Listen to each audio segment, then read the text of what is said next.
नमस्कार दोस्तों, plumber mind के इस चैनल में आप सभी का स्वागत करता हूं। मैं आपका दोस्त अर्जुन सिंह। और दोस्तों, कई बार क्या होता है कि हम छोटी छोटी बातें वीडियो के माध्यम से समझ ज़रूर जाते हैं, लेकिन जब भी हम काम करते हैं तो उसमें बहुत दिक्कतें आती हैं हमें। और उन्हीं दिक्कत में से एक दिक्कत ये है कि जब भी हम जिस कस्टमर के घर काम करने जाते हैं वहाँ पे उनके वाटर टैंक नहीं होता है जो ज़मीन में होना चाहिए, और वो निर्भर रहते हैं वाटर पाइपलाइन पे, जो कि उनके लिए काफ़ी है। उनके 2 वक्त या 1 वक्त दिन में ज़रूर पानी आता है। उस दौरान वो अपने इस वाटर पाइपलाइन से मोटर के द्वारा पानी की टंकी कैसे फिलअप कर सकते हैं। और जब भी मोटर फिलअप हो जाते हैं, पानी का जो टैंक है वो भर जाता है, तो फ्लोट वाल्व जब अपना काम करता है तो मोटर पे दबाव पड़ता है। इस दबाव से मोटर जलने से बचाने के लिए हमने इसके अंदर एक ऑटो प्रेशर स्विच का यूज़ किया है, तो वो हम आपको समझाएंगे इस डायग्राम के साथ में। तो दोस्तों, वीडियो पे लगातार बने रहें। और बहुत अच्छे आपके कमेंट आ रहे हैं, बहुत अच्छा लग रहा है आपके लिए मैं वीडियो बनाता हूं तब। और आशा करता हूं कि आप ऐसे ही सहयोग करते रहेंगे और हम आपके लिए अच्छी अच्छी जानकारी जो है वो लेते आएंगे। तो जैसा कि आप देख पा रहे हैं, एक वाटर पाइपलाइन है जो गवर्नमेंट के थ्रू हमने घर में आती है। वहाँ से हम पाइप कनेक्शन के द्वारा और पाइप क्लैंप लगा के यहाँ पर एक आधा इंची का कनेक्शन हम अपने घर में लेते हैं। तो हमें क्या करना है, सबसे पहले आधा इंची के कनेक्शन में एक हमें एनआरवी लगाना है। एनआरवी का तीर का निशान है जो ऊपर मोटर की तरफ रखना है, ताकि एनआरवी में से पानी निकल के मोटर तक जा सके, लेकिन मोटर वाला पानी वापस इस पाइपलाइन में नहीं आ सके। तो जिस तरह से आप आगे बढ़ेंगे, एक यूनर और एक एमटी की सहायता से आप मोटर में कनेक्ट हो जाएंगे। आपके सेक्शन लाइन जो है कंप्लीट हो जाएगी। सेक्शन लाइन कंप्लीट होने के बाद में डिस्चार्ज लाइन में आपको फिर से एक एमटी और एक यूनियन लगानी है। उसके बाद में आपको एक टी लगानी है। टी का पर्पज़ यहाँ पे मैं समझा रहा हूँ, ज़रा गौर से सुनना और समझना इसको। टी का मतलब ये हो गया कि एक हिस्सा नीचे सेक्शन लाइन में जुड़ गया और एक हिस्सा ऊपर सेक्शन लाइन में जुड़ गया और दूसरा हिस्सा सामने निकल गया। तो सामने हिस्सा निकलता है, वहाँ पे फिर से आपको एक टी जोड़नी है। टी जोड़ने से आपका एक बॉल वाल यहाँ लगाना है ऊपर वाले हिस्से में, और एक आगे वाले हिस्से में आप नल लगा सकते हैं, जो कि आप घरेलू यूज़ में ले सकते हैं। यहाँ पर बॉल वाल लगाने का कारण ये है, बहुत से कस्टमर हैं जिनके घर में मोटर जो है एयर ले लेती है, और वो यहाँ से एक नट आता है जिसको खोल के पानी डाल के थक जाते हैं, लेकिन मोटर अपना काम नहीं कर पाती, क्योंकि जितनी देर में हम उस नट को टाइट करते हैं तब तक वो पानी जो है अपनी जगह से हट जाता है और मोटर के अंदर फिर से खालीपन आ जाता है। तो इसी चीज़ को दूर करने के लिए मैं जो यूज़ करता हूँ वो एक बॉल वाल यहाँ पर लगाता हूँ।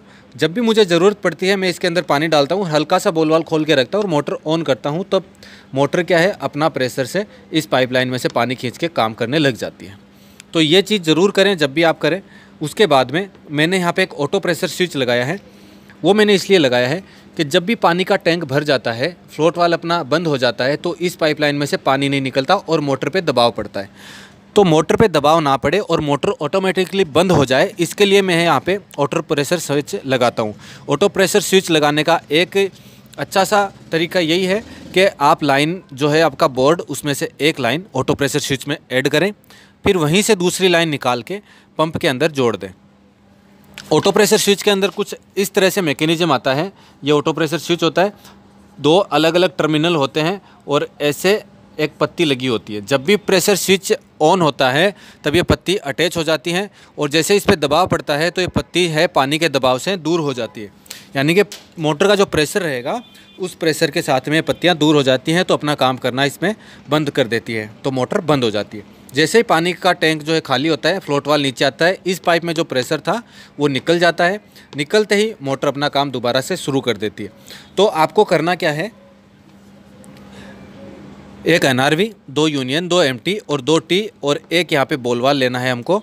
ये सब लेने के बाद में एक ऑटो प्रेशर स्विच लेना है। स्विच अगर आप देखना चाहते हैं तो मैंने आपको एक वीडियो पहले बताया था जिसके अंदर मैंने प्रेशर पंप के बारे में बताया था। उसके अंदर जो मैंने एक मोटर पे लगा रखा था वो मेरा ऑटो स्विच था, जो मैं काफ़ी साइट्स पे यूज़ कर चुका हूँ और अच्छे से वो काम करता है।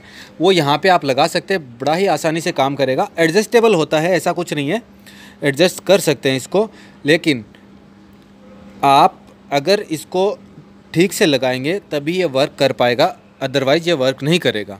तो इसका लगाने का तरीका सिंपल सा है। उसके अंदर एक ही इनपुट होता है, बाकी कुछ नहीं होता। यहाँ पे आपको टी लगानी पड़ती है। टी के बाद में आप उसमें एक आधा पौन इंच की एमटी लगा के उसको जोड़ सकते हैं। तो उसमें कुछ नहीं है इतना भेद। वो भी मैं अगर आपको मौका पड़ा तो मेरा दूसरा चैनल है, उसमें उसके कनेक्शन ज़रूर मैं समझाऊंगा। इलेक्ट्रिकल माइंड के नाम से जो मेरा दूसरा चैनल है, उसमें मैं आपको कनेक्शन उसके समझा दूंगा। लेकिन ये जो चीज़ समझ में आ गई, बहुत से लोग मुझे बोलते हैं सर आप वाटर टैंक के अंदर रहना ओवरफ्लो नहीं देते। तो दोस्त ओवरफ्लो दे दिया मैंने, मान लीजिए, लेकिन ओवरफ्लो तभी काम करेगा जिस दिन अपना फ्लोट वाल्व काम करना बंद कर देगा, तभी ओवरफ्लो काम करेगा। मैं नहीं चाहता कि ओवरफ्लो लगा के मैं टंकी का शेप बिगाड़ूं। दूसरा, कभी भी मैं नहीं चाहता कि पानी फालतू का बाहर गिरे, क्योंकि जिन घरों में ओवरफ्लो होता है उन घरों में पानी अक्सर बाहर ही गिरता है। ये मैंने देखा है, क्योंकि वो फ्लोट वाल पे ध्यान नहीं देते, और अगर उनका फ्लोट वाल ख़राब भी हो जाता है तो उसको ठीक नहीं करवाते। तो दोस्तों सिंपल सी बात थी कि मैं अपने इस मोटर को कैसे बंद कर लेता हूँ। काफ़ी लोगों ने पूछा कि सर मोटर जल जाती है, आप तो ऐसे फ्लोट वाल लगा देते हो। लेकिन दोस्त मेरे, फ्लोट वाल लगाना ज़रूरी है, क्योंकि वो बनाई उसी के लिए है। दूसरा, मोटर को कट ऑफ करने के लिए ऑटो प्रेशर स्विच या फिर ऑटो कट स्विच काफ़ी मार्केट में है। अगर आप थोड़ा सा रिसर्च करेंगे तो आपके और आपके कस्टमर्स के लिए बहुत अच्छी बात रहेगी, और आपकी तारीफ़ होगी, आपके काम की तारीफ़ होगी। तो दोस्तों आज के वीडियो में इतना ही। मैं आपका दोस्त अर्जुन सिंह आगे भी आपके ऑर्डर के ऊपर, आपके कहने के ऊपर अच्छे अच्छे वीडियो लाता रहूँगा। आज के लिए अलविदा। जय हिंद, जय भारत।